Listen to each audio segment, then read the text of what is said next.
പ്രത്യേകിച്ചൊരു ഡോക്ടർ റൂമുണ്ട്. അവിടെ ഇരുന്നപ്പോൾ ഫാന് പെട്ടെന്ന് സ്പീഡ് കൂടി. അപ്പം നമ്മൾ വിചാരിച്ചത് ഇങ്ങനെ സ്പീഡ് വാൾട്ടേജ് കൂടിയിട്ടാണ്. അപ്പോഴുണ്ട് ഒരു സൗണ്ട് കേട്ട്. അത് ഞങ്ങൾ അന്തിച്ച് നിന്നപ്പോഴത്തേക്ക് ഒരാൾ ഓടി നിന്ന് പെട്ടെന്ന് വെളിയിൽ ഇറങ്ങുമെന്ന് പറഞ്ഞു. നമ്മൾ പിന്നെ പെട്ടെന്ന് ഫോണും പരിസരത്തോണ്ട് ഇറങ്ങി അവിടെ ICUവിൽ അവിടെ വന്നപ്പോൾ ഭയങ്കര പുക പോകണം. നിമിഷ നേരം കൊണ്ട് തീ അങ്ങ് ആളി പടരണുണ്ട്. പിന്നെ ഞങ്ങൾ 2-3 പേര് വിളിച്ചുകൊണ്ട് ഇറങ്ങി ഓടി. ആ ICUവിൻ്റെ അകത്തായിരുന്നു, സർജറി ICUവിൻ്റെ.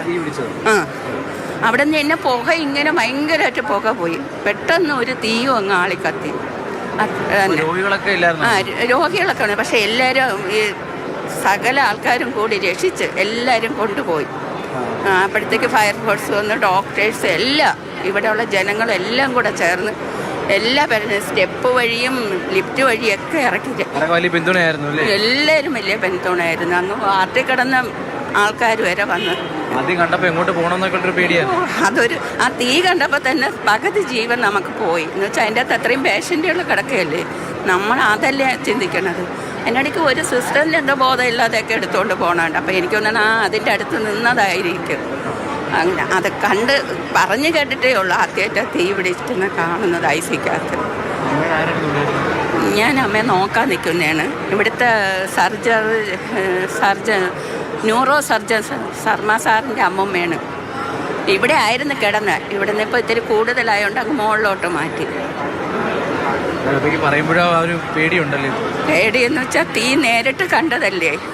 നമ്മൾ പലപ്പോഴും TV-യിലൊക്കെ കണ്ടും പറഞ്ഞും കേട്ടിട്ടേ ഉള്ളൂ. അത് നേരിട്ട് കണ്ടപ്പം അതിൻ്റെ അകത്ത് കിടക്കുന്ന പേഷ്യൻറ്റിൻ്റെ അവസ്ഥയൊക്കെ നമ്മൾ ആലോചിച്ച് പോയി. ഇപ്പോൾ ഒരു ജീവമരണ പോരാട്ടത്തിലാണ് അവർ കിടക്കുന്നത്. എന്തെങ്കിലും ഒന്ന് സംഭവിച്ച് ജനങ്ങളെല്ലാം കൂടെ ഇവിടെയുള്ള ഡോക്ടർമാരും നഴ്സുമാരെ വെറുതെ വിടുമോ? അവരെ പരമാവധി അവർ നോക്കുന്നുണ്ട്. പക്ഷേ എന്നാലും എല്ലാവരും സഹകരിച്ച് എല്ലാവരെയും അയ്യോ അത് കണ്ടു നിൽക്കാൻ പറ്റൂലായിരുന്നു. ആ പുക ഇങ്ങനെ വരുന്നു. ഒരാൾ വന്നിങ്ങനെ ഗ്ലാസ് മാറ്റാൻ നോക്കിയിട്ട് പറ്റില്ല. അപ്പോഴത്തേക്ക് തീ അങ്ങ് പടർന്നു പിടിച്ചു. അവിടെ തന്നെ തീ അണയ്ക്കാനുള്ള ശ്രമങ്ങൾ നടന്നോ? അത് അകത്തല്ലേ നമുക്ക് കാണുന്നത്. ഗ്ലാസ്സിൽ കൂടെയാണ് കണ്ടത്. തീ ഇങ്ങനെ പൊങ്ങി വരുന്നത് നേരിട്ട് കണ്ട്. ഉപകരണങ്ങളെല്ലാം കത്തിയില്ലേ? ആയിരിക്കും, കത്തിക്കാണോ. അതിൻ്റെ അടുത്ത് നിന്ന് നേഴ്സ് ഈ അവസ്ഥയിലായെങ്കിൽ പിന്നെ കത്തിക്കാണില്ല. അത് എന്ത് പറ്റിയതാണെന്ന് ആർക്കും അറിയത്തില്ല.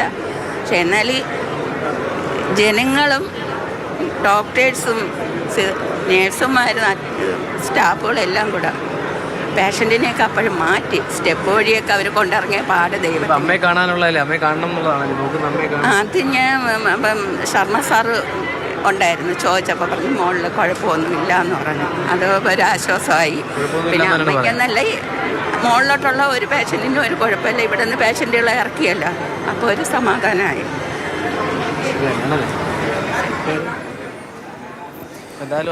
ഒരു കുത്തിരിപ്പുകാരിയുടെ പ്രതികരണമാണ്.